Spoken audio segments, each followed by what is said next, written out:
पूरे देश में अंगदान मुहिम जोरों शोरों से चल रही है और इससे कई लोगों की जान भी बचाई जा रही है। खासतौर पर गुजरात में अंगदान मुहिम मानो हर एक व्यक्ति के लिए खास बनती जा रही है। आज से गुजरात में अंगदान की नींव आरएसएस के कार्यकर्ता और अंगदान चैरिटेबल ट्रस्ट के ट्रस्टी दिलीप देशमुख दादा ने रखी थी, जिसे आज पूरे प्रदेश में अपनाया जा रहा है। इतना ही नहीं, पीएम मोदी ने मन की बात कार्यक्रम में भी इसका जिक्र किया था, क्योंकि अंगदान की वजह से कई लोगों को नया जीवन भी मिला है। अंगदान मुहिम के प्रणेता दिलीप देशमुख दादा से हमारे संवाददाता निकुल पटेल ने खास बात की है, सुनिए। गुजरात आज हर एक क्षेत्र में आगे बढ़ रहा है, फिर बात विकास की हो या बात हो अंगदान की। गुजरात में अंगदान मुहिम कुछ साल पहले शुरू हुई, आज घर घर जाके बस चुकी है। पर ये अंगदान मुहिम कैसे शुरू हुई और कैसे इस मुहिम का विचार आया, उसको लेकर आज बात करेंगे अंगदान चैरिटेबल ट्रस्ट के ट्रस्टी दिलीप देशमुख दादा जो अपने पास है। उनका भी एक लीवर ट्रांसफर हुआ था। दादा, पहले पूछना चाहूंगा कि ये मुहिम का जो आपने शुरुआत किया, आज हर एक घर में बस चुकी है। थोड़े दिन पहले पीएम मोदी ने मन की बात में भी इस मुद्दे को उठाया था। किस तरह से इसकी शुरुआत हुई, पहला विचार कब और किस तरह से आया था? वैसे तो गुजरात में ऑर्गन ट्रांसप्लांट की शुरुआत जो है वो डॉक्टर एच.एल. त्रिवेदी साहब ने की है। स्वयं मेरी अगर बात करूं तो मैं 2019 में मेरा लीवर फेल्योर का रिपोर्ट आया।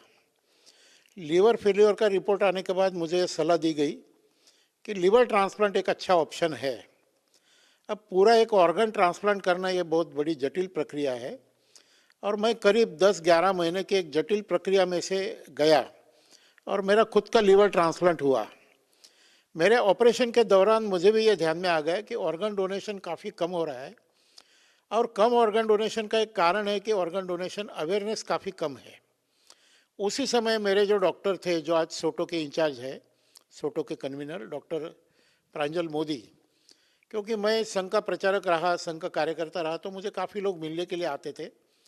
तो उन्होंने देखा ये आदमी ऐसे है कि जिसको बहुत लोग मानते हैं, मिलते हैं, तो अगर ये आदमी बात करेगा तो कुछ बात में थोड़ी फ़र्क पड़ सकता है। तो उन्होंने मुझे कहा कि आप जब ठीक हो जाओगे तब आप ऑर्गन डोनेशन की बात करना, कुछ लोगों को बात करना। तब मैंने उनको कहा था कि मैं ज़रूर, मुझे अगर नई ज़िंदगी मिल गई तो मैं ये बात करूँगा। जो लोग किडनी, लीवर, हार्ट, पेनक्रियाज या लंग्स के कारण फेल्योर होता है, ऐसे लोगों को अगर समय पर अंग नहीं मिले, अगर ऑर्गन नहीं मिला, तो करीब करीब उनका जीवित रहना संभव नहीं होता है। इसलिए ऐसे जो अंग प्रत्यार्पण होता है उनके लिए एक नया जीवन होता है। तो मुझे भी 10 जुलाई 2020 को सूरत का एक ब्रेंडेड पेशेंट था, महर्ष पटेल, उसका एक ऑर्गन मिला और मेरा लीवर ट्रांसप्लांट हो गया और मेरी एक नई जिंदगी प्रारंभ हो गई। कई मेरे मित्रों की प्रेरणा, डॉक्टर प्रांजल मोदी की प्रेरणा, इस दौरान मैंने डॉक्टर एच.एल. त्रिवेदी का पूरा चरित्र पढ़ा, तो मुझे ऐसे लगा कि एक काम करने जैसा है। तो इसलिए मैंने इस काम को प्राधान्य देकर, मेरे ऑपरेशन के पश्चात अभी मेरा 5वां साल ये चल रहा है और मैं इस काम में लगा हूँ। कैमरामैन सरवली के साथ निकुल पटेल, न्यूज़ इंडिया।